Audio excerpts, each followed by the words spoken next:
Good night, Mr. Good night. We'll meet tomorrow in the club. Okay. Sir ഇനി എന്തെങ്കിലും പോകാനില്ലല്ലോ? ഇല്ല. എന്നാ നമ്മളെ വണ്ടി കയറ്റാ വെച്ചിട്ടോട്ടെ. ഓ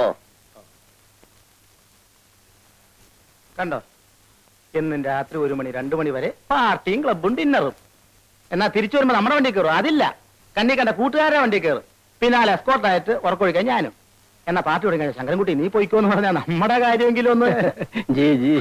തന്നോട് പറഞ്ഞിട്ട് എന്താ കാര്യം? ജി ഗു അയ്യേ.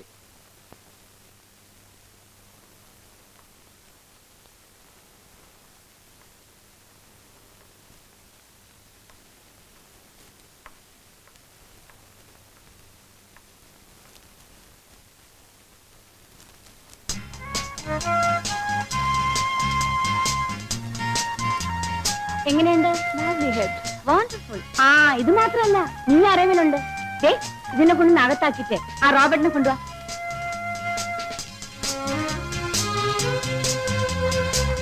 റോബർട്ട്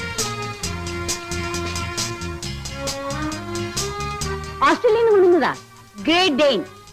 കണ്ടാ പേടിയാവുന്നു. My life is dedicated to the dog. So, that's why I told you that Shelley is a poet of rather insensitive optimism, because when I explain to you these lines, you will also can understand the kind of reflection that is given in the lines, such as the feelings that the poet says out of it all. I do not tell that...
എന്തോ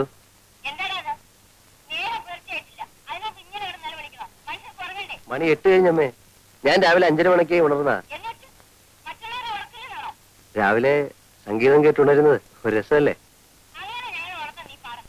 അമ്മ എഴുന്നേറ്റുടൻ അമ്മ ഇങ്ങനെ ദേഷ്യപ്പെടരുത്. നമ്മുടെ ദേശഭക്തൻ KK കിടാവ് വന്നിട്ടുണ്ട്.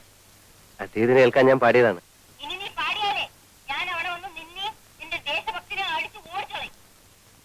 അമ്മേ, ഗാന്ധിജിയുടെ തത്വങ്ങൾ അതേപോലെ ജീവിതത്തിൽ കൊണ്ടു നടക്കുന്ന ഒരു മാതൃകാ പുരുഷനാണ് ദേശഭക്തൻ. അമ്മ എന്നെ എന്ത് വേണമെങ്കിലും പറഞ്ഞോളൂ, പക്ഷെ അദ്ദേഹത്തെ അടിച്ചോടിക്കുന്നൊന്നും പറയരുത്.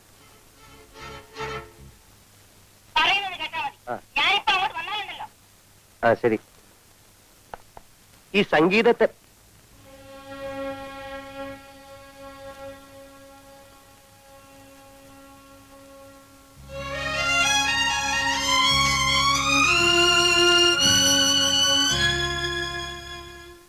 Good morning, darling. Good morning.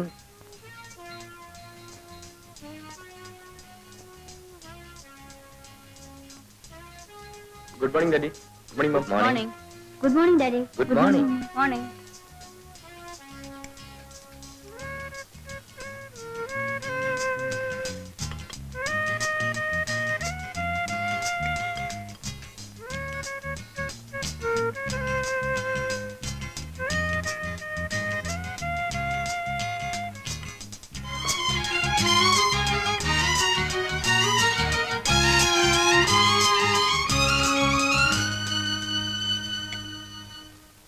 Good morning പറയടാ.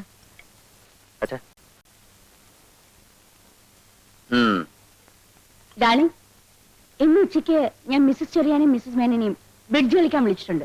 They'll have lunch with me. Very good. ഇന്ന് നൈറ്റ് ഡിന്നർ ഞങ്ങൾക്കൊക്കെ മേരി തോമസിന്റെ വീട്ടിലാണ്. എനിക്കിന്ന് ഡിന്നർ സീലോഡില ക്യാപ്റ്റൻ പിള്ളയുടെ വക. I see. അയാളുടെ മകൻ 9ാമത്തെ തവണ SLC പരീക്ഷ എഴുതി പാസ്സായിരിക്കുന്നു. അയാളത് സെലിബ്രേറ്റ് ചെയ്യാൻ പോകുന്നു. ആ എന്നല്ലേ സീലോടിയും തിരിച്ചു വരുമ്പോ എന്നെ കൂടെ പിക്കപ്പ് ചെയ്യാലോ? ഓക്കെ. Thank you. മമ്മി ഞാൻ ഡിന്നറിന് വരില്ല കേട്ടോ. I have got a programme. എന്റെ ഫ്രണ്ട് ഉഷയുടെ ബർത്ത്ഡേ ആയിരുന്നു. രാത്രി ഞാൻ അവിടെ പോകും. ഓ യെസ്. ആ പ്രസന്റേഷൻ എന്തെങ്കിലും വാങ്ങിച്ചോണ്ട് പോണം. Yes mummy. പിന്നെ നിന്റെ പ്രോഗ്രാം എന്താണ്? നീ എവിടെയെങ്കിലും പോകുന്നുണ്ടോന്ന്? ഇല്ല, ഞാൻ ഇവിടെ തന്നെ ഉണ്ടാവും.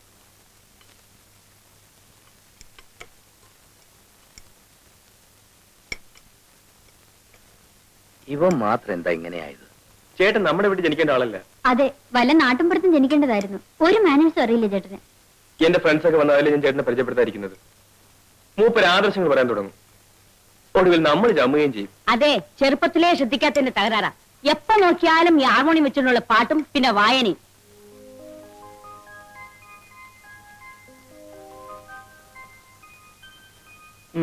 ഇന്ന് ജോലിക്കുള്ള അപേക്ഷ ഒന്നും അയക്കാനല്ലേ സാറേ? ഇന്നത്തെ പേപ്പറിൽ ടൗണിലുള്ള ജോലികളെ പറ്റിയുള്ളൂ. എനിക്കത് ഇഷ്ടമല്ലല്ലോ. വാസ്തവം പറഞ്ഞ സാറിന്റെ സ്ഥിതി കാണുമ്പോൾ എനിക്ക് സങ്കടം തോന്നുക. വീടിന് വീട്, കാറിന് കാറ്, പണത്തിന് പണം, ബിസിനസ് നോക്കാനാണ് സ്വന്തം ഫാക്ടറി. ഇത്രയും സൗകര്യങ്ങളുള്ളപ്പോ സാർ ഇങ്ങനെ ജോലിക്ക് അപേക്ഷിക്കേണ്ട വല്ല കാര്യമുണ്ടോ? മനസ്സിന് ഇഷ്ടപ്പെട്ട ജോലി വേണ്ട ചെയ്യാൻ ശങ്കരൻകുട്ടി. പിന്നെ സാറിന് ഇപ്പൊ ജോലി ചെയ്തിട്ടുണ്ട് ജീവിക്കാൻ. എനിക്ക് കഴിയുന്നതും സ്വന്തം അധ്വാനം കൊണ്ട് ജീവിക്കാനാണ് ഇഷ്ടം. ഡിഗ്രി എടുത്തതും ജോലി കിട്ടാൻ സാധ്യതയുള്ള കോഴ്സൊക്കെ പാസ്സായതും അതിനുവേണ്ടിയാണ്. എന്നാലും ഒരു കുടുംബത്തിന് ഒരാൾ മാത്രം ഇങ്ങനെ ആയതാ എനിക്ക് മനസ്സിലാക്കാൻ പറ്റാത്തത്. അച്ഛനും അമ്മയ്ക്കും ഡിന്നറും ക്ലബ്ബ്, അനിയന് ഡിസ്കോ, അനിയത്തിക്ക് ക്രിക്കറ്റ്, ചേട്ടച്ചാർക്കാണെങ്കിൽ മഹാത്മാഗാന്ധിയുടെ കുറെ പുസ്തകങ്ങളും ആദർശങ്ങളും വാത്മീകവും. വാത്മീകമല്ല, ആത്മീകം. അത് തന്നെ ഞാൻ പറഞ്ഞേ. ഇത്രയ്ക്കായ നിലയ്ക്ക് വല്ല രാഷ്ട്രീയ പാർട്ടിയിൽ ചേർന്നിരുന്നെങ്കിൽ അതൊരു ഗുണായനെ. ഇത് അതുമില്ല. അല്ല, ഞാൻ അറിയാണ്ട് ചോദിക്കുക, ഈ ജീവിതത്തിന് എന്താ ഒരു സുഖമുള്ളൂ സാറേ? ശങ്കരൻകുട്ടിക്ക് അത് മനസ്സിലാത്തോണ്ട. ഈ പട്ടണത്തിന്റെ ചായം തേച്ച മുഖങ്ങൾ കണ്ട് ഞാൻ മടുത്തു. എന്നും ഒച്ചയും ബഹളവും ആത്മാർത്ഥയില്ലായ്മയും. എനിക്കിഷ്ടം ഗ്രാമത്തിന്റെ ശാന്തതയെ. പച്ചപിടിച്ച പാടങ്ങൾ, നിറഞ്ഞൊഴുകുന്ന പുഴകൾ, തണുത്ത കാറ്റ്. ആ ഒരു സുഖം വേറെ എവിടെ കിട്ടി ശങ്കരൻകുട്ടി? സാർ ഒരു തത്വം കേട്ടിട്ടുണ്ടോ? എന്താ?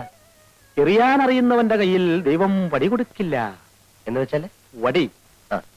അതായത് ദൈവം ആ. വടി എന്ന് വെച്ചാൽ ദൈവത്തിന്റെ വടി. ശങ്കരൻകുട്ടി. എന്തോ? ഞാൻ പോരാട്ടോ. എന്തോ? ഞാൻ എവിടെയായിരുന്നു? ഓഫീസ് പോകുന്ന സമയത്ത് കാറിനടുത്ത് വയ്ക്കണമെന്ന് പറഞ്ഞിട്ടില്ലേ? സാർ, ഞാൻ അവിടെ വിനയ സാറിന്റെ അടുത്ത്. വിനയ സാറിന്റെ അടുത്ത്? സാറിന്റെ ഓരോ വണ്ടി എടുക്ക് സാർ.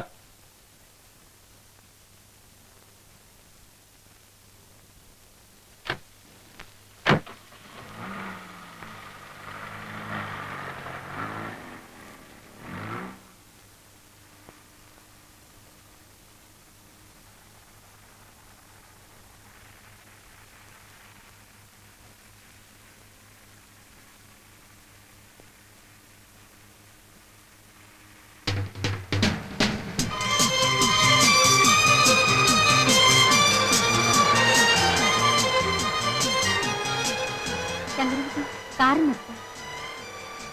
കോളേജ് ആയില്ലല്ലോ മോളെ. ഇല്ല ഡാഡി, ഒരു ഫ്രണ്ടിന്റെ വീട്ടിൽ പോകണം. ഒരു ബുക്ക് വാങ്ങിട്ട് വേണം കോളേജിൽ പോകാൻ. ഓ ശരി, വണ്ടി വിടും. ബൈ.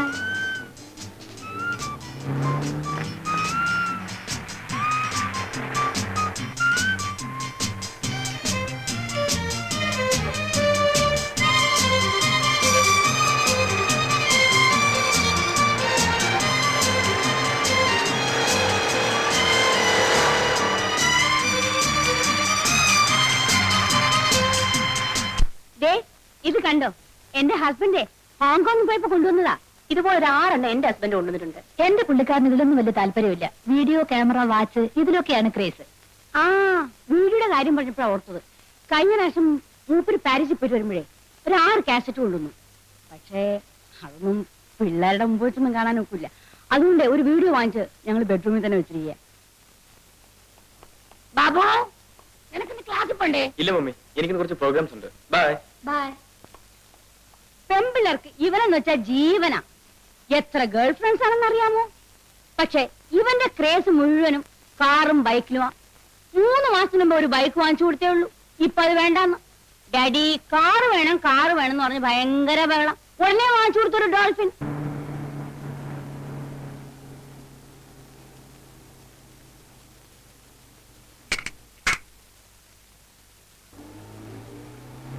അയ്യ, Bosco and കമ്പനിക്കുള്ള check അയച്ചോ?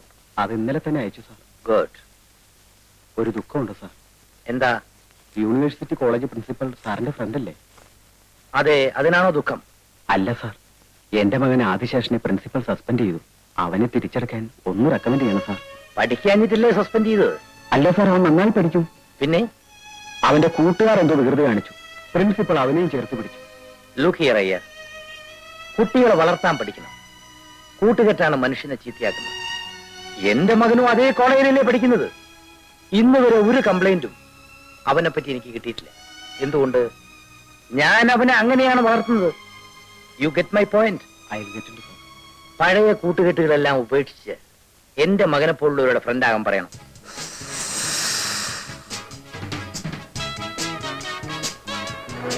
Hey, look there.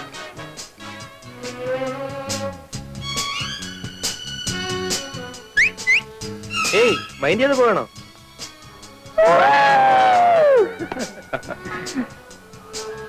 Babu ക്ലാസ്സിൽ പോകണല്ലേ? എടോ, അവിടെ ഇരുന്ന് പഠിക്കുന്നതിനേക്കാൾ എത്രയോ കൂടുതൽ കാര്യങ്ങൾ ഇവിടെ ഇരുന്ന് പഠിക്കാം. താൻ പൊയ്ക്കോ. ബാബു നോക്ക്.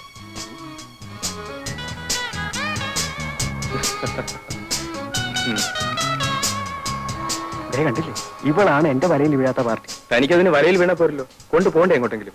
അല്ലാതെ ചുമ്മാ പ്രേമിച്ചാണ് നടന്ന കാര്യം. വീഴുന്നാണെ കൊത്തുക. കൊത്തി കാര്യം കഴിഞ്ഞാൽ ദൈവം പോലും അറിയാതെ തല ഊരുക. അതാ എന്റെ പ്രിൻസിപ്പിൾ. ഇന്നലെ ഉണ്ടല്ലേ, ഇന്നലെ ഇവിടെ മ്യൂസിക് നൈറ്റ്.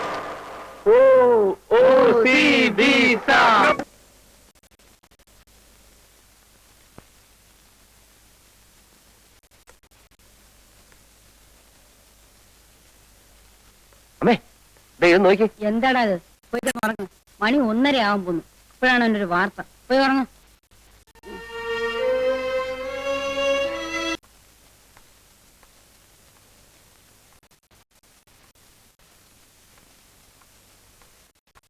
ഞാൻ ചെയ്ത തെറ്റെന്താണെന്ന് പറയൂ. നമ്മുടെ സ്റ്റാറ്റസിന് ചേരാത്ത ഒരു ജോലിക്ക് നീ പോകുന്നത് ഞങ്ങൾക്ക് ഇഷ്ടമല്ല. അത് തന്നെ. ജോലി ചെയ്യുന്നതുകൊണ്ട് അഭിമാനത്തിന് ഒരു കുറവും വരില്ല അച്ഛാ. നിനക്കല്ലല്ലോ അഭിമാനക്കുറവ്, ഞങ്ങൾക്കല്ലേ? ചേച്ചി പറഞ്ഞിരിക്കുന്നത് എന്താണെന്ന് അറിയാമോ? ഭാരതത്തിന്റെ ആത്മാവ് കലർത്തണമെങ്കിൽ നിങ്ങൾ ഗ്രാമങ്ങളിലേക്ക് പോകൂ എന്നാണ്. എന്ന് വെച്ച് നീ ഒരു ഗ്രാമസേവനായിട്ട് കിടന്ന് അലയേണ്ട വല്ല കാര്യവും നമുക്കുണ്ടോ? റെക്കമെൻഡേഷനിൽ എനിക്ക് ജോലി ആവശ്യമില്ല അച്ഛാ. അതുകൊണ്ടാണ് ജോലി കിട്ടാവുന്ന കോഴ്സുകൾക്കൊക്കെ ഞാൻ ചേർന്നത്. നേരായ മാർഗത്തിലൂടെ നീങ്ങാനാണ് എനിക്കിഷ്ടം. ചേട്ടന്റെ ശമ്പളം എത്രയാണ് കേട്ടോ മമ്മി?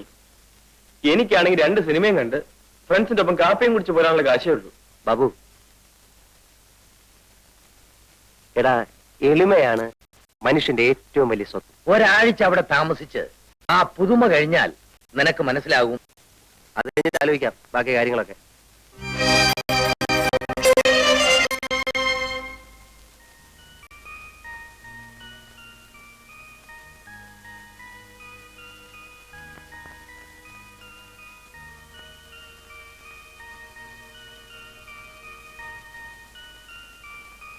മണിക്കുളങ്ങര വില്ലേജ്.